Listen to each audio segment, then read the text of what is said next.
were much different than now. Where I come from the Washington, D.C. punk rock scene, which is very egalitarian. You go to the show, and then everyone goes to someone's house, and we talk about Nicaragua and whales in danger until dawn. And then I moved out to Los Angeles, and girls are getting their tops torn off at shows, and girls are like chew toys, and it's kind of like punk rock misogyny. And I'm not, Mr. PC, but I'm like, that sucks. Like, that's wow. And it was just different. And then on the road, and this is Reagan Thatcher era America, which is in England. It's just a different time. And I found a lot of the scenes had their healthy dose of misogyny and kind of a pervading, ambient, standing tone of homophobia. And it's hard to tell a gay kid at a show unless they're really going for it. But a girl at a show, a young woman at a show, the shirt can come off. And I was finding this happening in Germany, rip. And I had my prized CBGB's shirt, and I gave it to a girl in Hamburg in '83, and she puts it on because she was there, and in 4 seconds, rip them, that was my shirt. And it was going, shredded, gone forever. She runs out of the venue holding herself, like, really? Why do you gotta do that to someone? And so I became hyper aware of my audience could maybe not the coolest people. And I hate to say this, but I must be honest with you. By '86, I had a great deal of contempt for Black Flag audiences.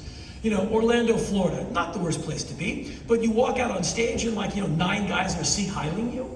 And I can't help it. I'm like, I can't stop myself. I go, you wouldn't make it a day in the Third Reich. You'd never make it a day in the Marines. You're overweight. You eat bologna and beer, and you can barely raise your arm to Sieg-Heil because you're in such bad shape. Now they're really mad, and I can't stop talking. We're all gonna get beat up after the show because the local cops are friends with the skinheads, and so that kind of thing happened. And one night in Texas, there's the lone black kid at one of our shows, and I watched him get beat up and run out of the venue. And that's not how anyone in Black Flag is, not remotely. And I looked at our own audience going I can't stand these people. And it came to a head in '86, lots of skinheads, and the audience particularly hated our band's new songs, and they took it out on the singer. And I never said he wrote them. I never did that. I just took the ashtrays and the fists and everything else. And so I saw a lot of really uncool things with audiences in those days, but I was never into it.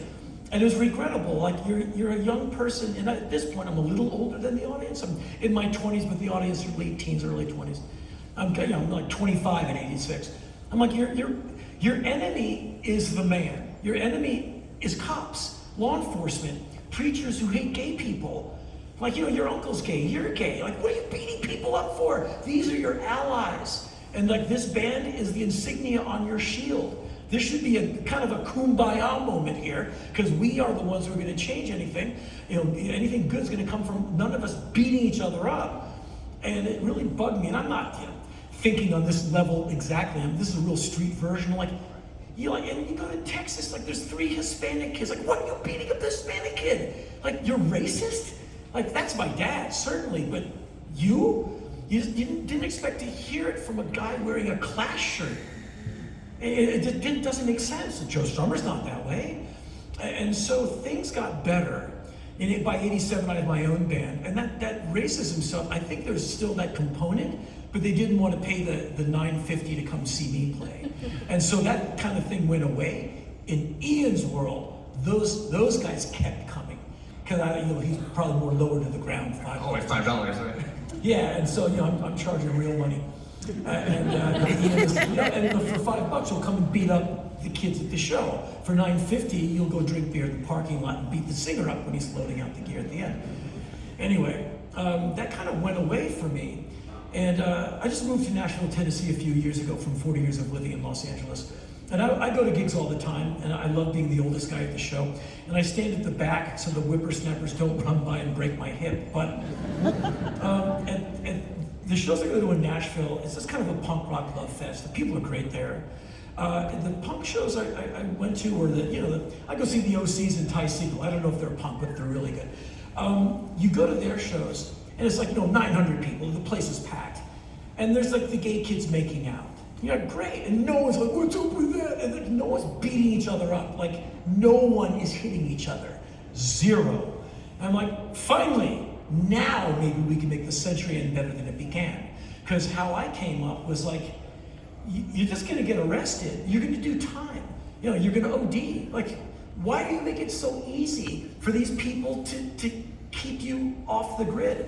Like, you're gonna get put down. Like, you're doing what gets people arrested. They love it when you do this because they like caving your head in. Why are you handing it over to them? So that's why I never understood drugs and alcohol. Like, why are you making it so easy for the cops to arrest you? Be hard to arrest. Like, be smart and run. Like, don't be easy to catch. And you'll read books, like, know more than these people. They're not as smart as they think. Yeah. And now that I'm definitely an old guy, I preach that gospel even more because I see the downfall. You see what America votes for. Wow.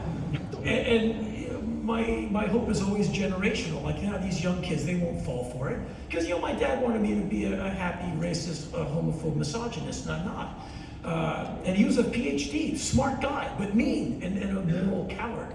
And I didn't turn out like him because of my mom's record collection and all of her stuff. But I just, whenever I see young people, hey man, I'm like, hey, be cool, to other people, please, because we need you. We need you to vote. We need you to read and to think and to not, life is, as the Buddhists say, life is brutal. Be kind.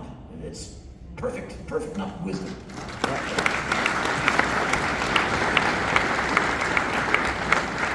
We're talking